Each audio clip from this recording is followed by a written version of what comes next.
जय श्री राम दोस्तों, आप सभी का हमारे सरल ज्ञान चैनल में स्वागत है। आज हम बात करने वाले हैं महाभारत के कर्ण और बर्बरीक में कौन था सबसे ज्यादा शक्तिशाली योद्धा। तो आइए जानने के लिए वीडियो के लास्ट तक बने रहें। तो बिना देरी किए शुरू करते हैं। महाभारत में कर्ण और बर्बरीक दोनों ही असाधारण योद्धा थे, लेकिन उनकी तुलना करना बड़ा मुश्किल है, क्योंकि दोनों की शक्तियां, परिस्थितियां और योगदान अलग अलग हैं।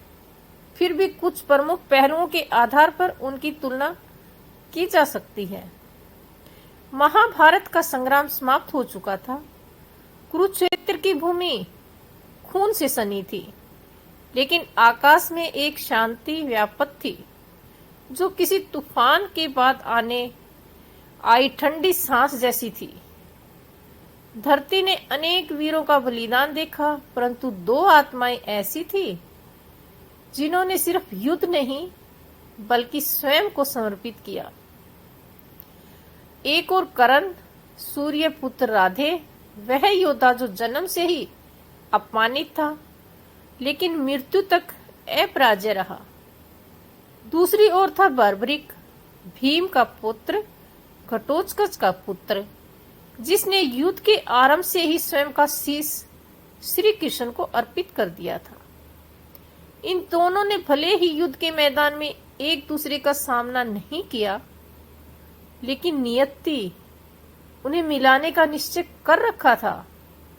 जब युद्ध के पश्चात दोनों आत्माएं शरीर के बंधनों से मुक्त होकर एक दिव्य लोक में पहुंची, तो वहां का आकाश बहुत विचित्र था। ना दिन था ना रात, बस एक शिथिल प्रकाश था जो सत्य और त्याग की गवाही दे रहा था। इसी रहस्यमय लोक के समय की सीमाओं से भरे कर्ण और बर्बरीक आमने सामने खड़े थे। कर्ण की आत्मा अब निर्मल थी। उसके शरीर में छाया हुआ तेज और ऐसा था मानो सूर्य ने अपनी सारी उष्मा समर्पित कर दी हो। उनके चेहरे पर ना कोई अभिमान था ना पछतावा, बस एक शांति जो केवल मृत्यु के बाद धर्म का दर्शन करने पर मिलती है। और बर्बरीक, उनके पास शरीर नहीं था, बस एक शीश था, उसी दिव्य दृष्टि से चमकता हुआ जो युद्ध के हर क्षण का साक्षी बना। वह मुखमंडल अब भी मुस्कुरा रहा था, जैसे जानता हो कि उनके बलिदान ने किसी भविष्य को बचाया है। ना उन्होंने एक दूसरे को प्रणाम किया, ना कोई औपचारिकता निभाई। इन आत्माओं के बीच शब्दों की आवश्यकता नहीं थी, क्योंकि दोनों जानते थे जो धर्म के लिए मरा हो वही दूसरों का मूल्य समझ सकता है। कर्ण ने कभी सोचा था कि मृत्यु के बाद उसे भी आलोचना मिलेगी। उसने युद्ध में कौरवों का साथ दिया था, लेकिन जब उसने बर्बरीक की आत्मा को देखा, उस शीश को न केवल धर्म के मार्गदर्शन के लिए अर्पित किया गया था, तो उसे यह समझ आ गया कि न्याय केवल विजय से नहीं होता, बलिदान से होता है। बर्बरीक ने कर्ण को देखा, वह योद्धा जिसे हर किसी ने ठुकराया, अपमानित किया, लेकिन जिसने जीवन भर किसी याचिका को निराश नहीं किया। उसके पास सब कुछ था, तेज, प्रतिभा, वीरता, फिर भी उसे समाज ने सिर्फ सूतपुत्र कहकर ठुकराया। दोनों आत्माएं अब एक गहराई से एक दूसरे को निहार रही थी। वह दृश्य ऐसा था मानो दो नदियां जो विपरीत दिशाओं से चली हों, अब एक महासागर में मिल रही हो, और एक ने जीवन भर दान किया हो, एक ने जीवन दान कर दिया। इन दोनों के मिलने के लोक में एक कंपन हुआ। स्वर्ग के द्वार खुल गए और देवताओं ने कहा, देखो, धर्म के दो सबसे उज्जवल दीपक एक साथ जल उठे। एक ने जीवन भर जलकर प्रकाश दिया और एक ने स्वयं को ही जला डाला। यह मिलन केवल दो वीरों का नहीं था, यह मिलन था त्याग और न्याय के सबसे उच्च रूपों का। तभी दिव्य आकाश में एक दिव्य रथ उतरा जिसमें स्वयं कृष्ण विराजमान थे। उन्होंने मुस्कुराते हुए दोनों आत्माओं को देखा और कहा, करण, तुम्हारी परीक्षा जीवन भर चली। बार्बरिक, तुम्हारा त्याग क्षण भर में हुआ, लेकिन तुम दोनों ही धर्म के सबसे पवित्र प्रतीक हो। तुम्हारे बलिदान से ही इस युग का संतुलन बना है। तुम्हारा नाम युगों तक लिया जाएगा। एक साथ उस क्षण वह दिव्य प्रकाश जिसमें से वे खड़े थे और भी तेज हो गया। वह केवल प्रकाश नहीं था, वह इतिहास का सबसे महान आलोच बन गया था। वह दिन था जब करण और बार्बरिक दो पृथक पथों पर चले। वीर एक ही आत्मिक आकाश में विलीन हो गए। एक पृष्ठभूमि करण सूर्य पुत्र ये कौरवों के पक्ष में लड़े और दानवीर के रूप में प्रसिद्ध थे। वे पांडवों के सौतेले भाई थे, लेकिन सामाजिक रूप से सुत पुत्र माने गए। कौशल नगर के एक महान धनुधर थे जिन्हें भगवान परशुराम से विजय धनुष का दिव्यास्त्रों का ज्ञान प्राप्त हुआ था। उनकी युद्ध कुशलता अर्जुन के समक्ष मानी जाती थी। शक्तियां कर्ण के पास कवच कुंडल थे जो उन्हें अजय बनाते थे। जब तक इंद्र ने उन्हें दान में नहीं लिया, उनके पास ब्रह्मास्त्र का अन्य शक्तिशाली अस्त्र थे। नंबर 4, चरित्र कर्ण का जीवन त्याग, दानशीलता और मित्रता दुर्योधन के प्रति वफादारी से भरा था, लेकिन अभिशापों और नियति ने उन्हें बार बार कमजोर किया। योगदान कर्ण ने कुरुक्षेत्र युद्ध में महत्वपूर्ण भूमिका निभाई, लेकिन अतः अर्जुन द्वारा मारे गए उनकी मृत्यु नियति और अभिशापों का परिणाम थी। वन पृष्ठभूमि बार्बरिक घटोत्कच के पुत्र और भीम के पुत्र थे। वे महाभारत में सीधे भाग नहीं ले पाए, लेकिन उनकी कहानी अद्भुत शक्ति और बलिदान की है। कौशल बार्बरिक एक अद्वितीय योद्धा थे जिन्हें भगवान शिव ने 3 अचूक बाण प्राप्त किए थे। यह बाण इतने शक्तिशाली थे कि वे पूरे युद्ध को एक ही क्षणों में समाप्त कर सकते थे। शक्तियां बार्बरिक के 3 बाणों की विशेषताओं थी कि पहला बाण लक्ष्य को चिन्हित करता, दूसरा बाण उनका विनाश करता और तीसरा बाण सुरक्षा करता। उनकी शक्ति इतनी थी कि वे दोनों पक्षों को नष्ट कर सकते थे। चरित्र बार्बरिक निष्ठेक और धर्मनिष्ठ थे। उन्होंने वचन दिया था कि वे हारने वाले पक्ष का साथ देंगे, जिनके कारण श्री कृष्ण ने उनकी शक्ति को युद्ध में शामिल होने से रोक दिया। योगदान श्री कृष्ण ने बार्बरिक की शक्ति का परीक्षण किया और उन्हें युद्ध में भाग लेने से रोकने के लिए उनका शीश मांगा। बार्बरिक ने अपना शीश दान कर दिया और युद्ध को एक पहाड़ी से देखने की अनुमति मांगी। उनकी मृत्यु बलिदान का प्रतीक थी। एक शक्ति, बार्बरिक की शक्ति 3 बाण कर्ण से कहीं अधिक थी, क्योंकि वे पूरे युद्ध को समाप्त कर सकते थे। कर्ण की शक्ति व्यक्तिगत युद्ध कुशलता और दिव्य शास्त्रों तक सीमित थी। युद्ध के प्रभाव कर्ण ने कुरुक्षेत्र युद्ध में सक्रिय भाग लिया और कई योद्धाओं को परास्त किया, जबकि बार्बरिक युद्ध में भाग नहीं ले सके। इस दृष्टि से कर्ण का प्रभाव अधिक प्रत्यक्ष था। चरित्र और बलिदानी कर्ण का जीवन त्याग और दानशीलता से भरा था, लेकिन बार्बरिक का शीश दान एक अनुपम बलिदान था जो उनकी धर्म निष्ठा और निस्वार्थ को दर्शाता है। नियति कर्ण की मृत्यु अभिशापों और नियति के कारण हुई, जबकि बार्बरिक का बलिदान स्वेच्छा से और श्री कृष्ण की इच्छा में हुआ। यदि शक्ति और युद्ध को समाप्त करने की क्षमता की बात हो तो बार्बरिक कर्ण से सर्वश्रेष्ठ थे, क्योंकि उनके 3 बाण अजय थे और पूरे युद्ध को बदल सकते थे। यदि युद्ध में प्रत्यक्ष योगदान धनुर्विद्या और चरित्र की बात हो तो कर्ण का स्थान अधिक प्रमुख है, क्योंकि उन्होंने युद्ध में अपनी वीरता सिद्ध की और दानवीर के रूप में अमर हुए। आध्यात्मिक दृष्टि से बर्बरिक का बलिदान और श्री कृष्ण के प्रति उनकी भक्ति उन्हें एक विशेष स्थान देती है। इसलिए सर्वश्रेष्ठ का निर्धारण इस बात पर निर्भर करता है कि आप किस पहलू को प्राथमिकता देते हैं।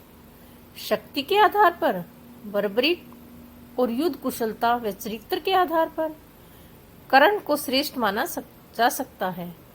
कर्ण और बर्बरिक की कहानी महाभारत में न केवल उनकी वीरता और शक्ति के लिए प्रसिद्ध है, बल्कि उनसे जुड़ी कुछ रोमांचक और आश्चर्यजनक बातें भी हैं, जो उनकी कथाओं को और भी रोचक बनाती हैं।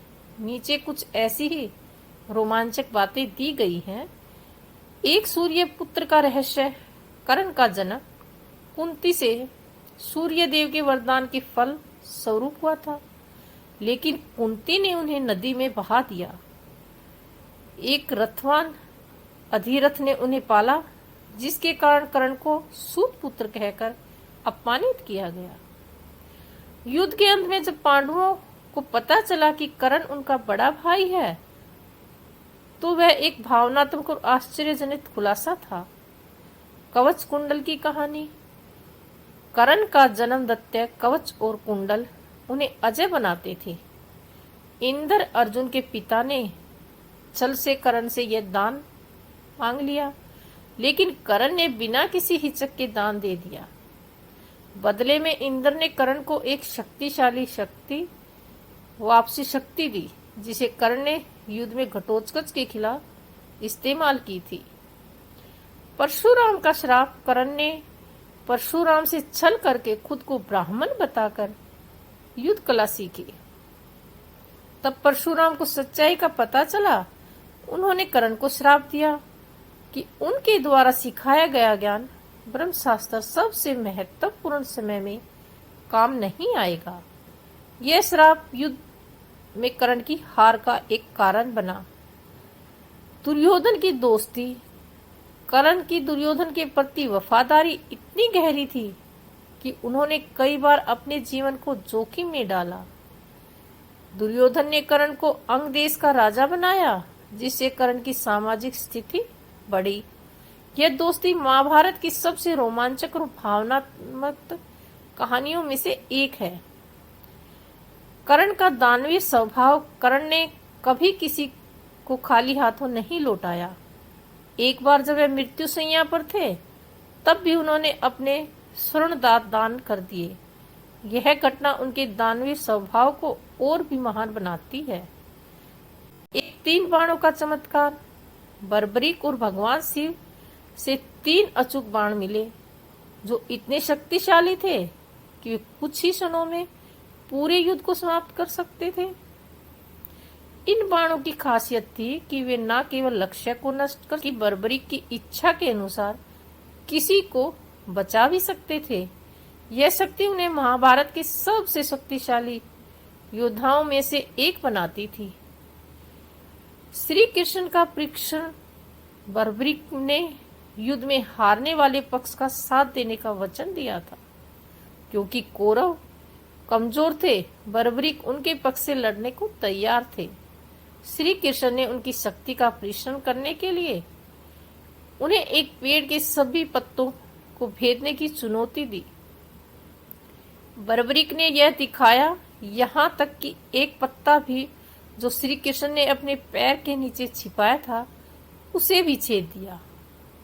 यह घटना बर्बरिक की अद्भुत शक्ति को दर्शाती थी। तीसरा, शीश का दान। श्री कृष्ण ने बर्बरिक से उनके शीश की मांग की, ताकि उनकी शक्ति युद्ध को प्रभावित न कर सके। बर्बरिक ने बिना किसी संकोच के अपना शीश दान कर दिया, लेकिन उन्होंने युद्ध को देखने की इच्छा जताई कि श्री कृष्ण ने उनके शीश को एक पहाड़ी पर रख दिया, जहां से बर्बरिक ने पूरे युद्ध को देखा। यह बलिदान बर्बरिक को अमर बनाता है। खाटू श्याम के रूप में पूजा बर्बरिक को आज खाटू श्याम श्री कृष्ण के वरदान के कारण के रूप में पूजा जाता है। ऐसा माना जाता है कि कलयुग में बर्बरिक भक्तों की मनोकामनाएं पूरी करते हैं। उनकी यह आध्यात्मिक उपस्थिति उनकी कहानी को और भी रोमांचक बनाती है। युद्ध का विशेषण युद्ध के बाद जब बर्बरिक से पूछा गया कि युद्ध का असली विजेता कौन था, तो उन्होंने कहा कि यह श्री कृष्ण की रणनीति और धर्म की जीत थी। यह चाहता है कि बर्बरिक न केवल शक्तिशाली थे बल्कि बुद्धिमान और निष्पक्ष भी थे। वह दोनों का बलिदान करण और बर्बरिक दोनों ने अपने जीवन में असाधारण बलिदान किए। करण ने अपने कवच कुंडल और अत्य जीवन दान में दिया, जबकि बर्बरिक ने अपना शीश श्री कृष्ण को अर्पित किया। दिव्य शक्तियां दोनों के पास ऐसी शक्तियां थी जो उन्हें युद्ध में अजय बना सकती थी। करण के पास विजय धनुष और ब्रह्मास्त्र थे, जबकि बर्बरिक के पास 3 अचूक बाण थे। कृष्ण का प्रभाव दोनों की कहानियों में श्री कृष्ण की महत्वपूर्ण भूमिका थी। श्री कृष्ण ने करण को उनके जन्म का रहस्य बताया और उन्हें पांडवों के पक्ष में लाने का अवसर दिया, लेकिन करण ने वफादारी चुनी। दूसरी ओर श्री कृष्ण ने बर्बरिक को युद्ध में भाग लेने से रोका ताकि धर्म की जीत हो सके। नियति का खेल करण और बर्बरिक दोनों ही अपनी स्थिति के शिकार हुए। करण के अभिशाप और बर्बरिक का बलिदान दोनों ही दर्शाते हैं कि महाभारत में कोई भी योद्धा अपनी नियति से बच नहीं सका। नैतिक सुविधा करण की कहानी वफादारी, सामाजिक न्याय और दानशीलता के बीच में दुविधा को दर्शाती है, जबकि बर्बरिक की कहानी धर्म और बलिदान के प्रति निष्ठा को उजागर करती है। दिव्य हस्तक्षेप दोनों की कहानियों में देवता सूर्य, शिव, इंद्र, श्री कृष्ण का हस्तक्षेप उनकी कथाओं को अलौकिक बनाता है। अनसुनी वीरता बर्बरिक की कहानी कम चरित्र है, लेकिन उनकी शक्ति और बलिदान करण की वीरता से किसी भी मायने में कम नहीं है। तो आपको वीडियो कैसी लगी? अगर हमारी कहानी पसंद आई हो तो हमारी वीडियो को लाइक करें, स्वाइप करें और हमारे चैनल को सब्सक्राइब करना ना भूलें। बेल घंटी को प्रेस अवश्य करें ताकि आने वाली वीडियो के नोटिफिकेशन सुबह 7 बजे सबसे पहले आपको मिले। आज बस इतना ही। जय श्री कृष्ण।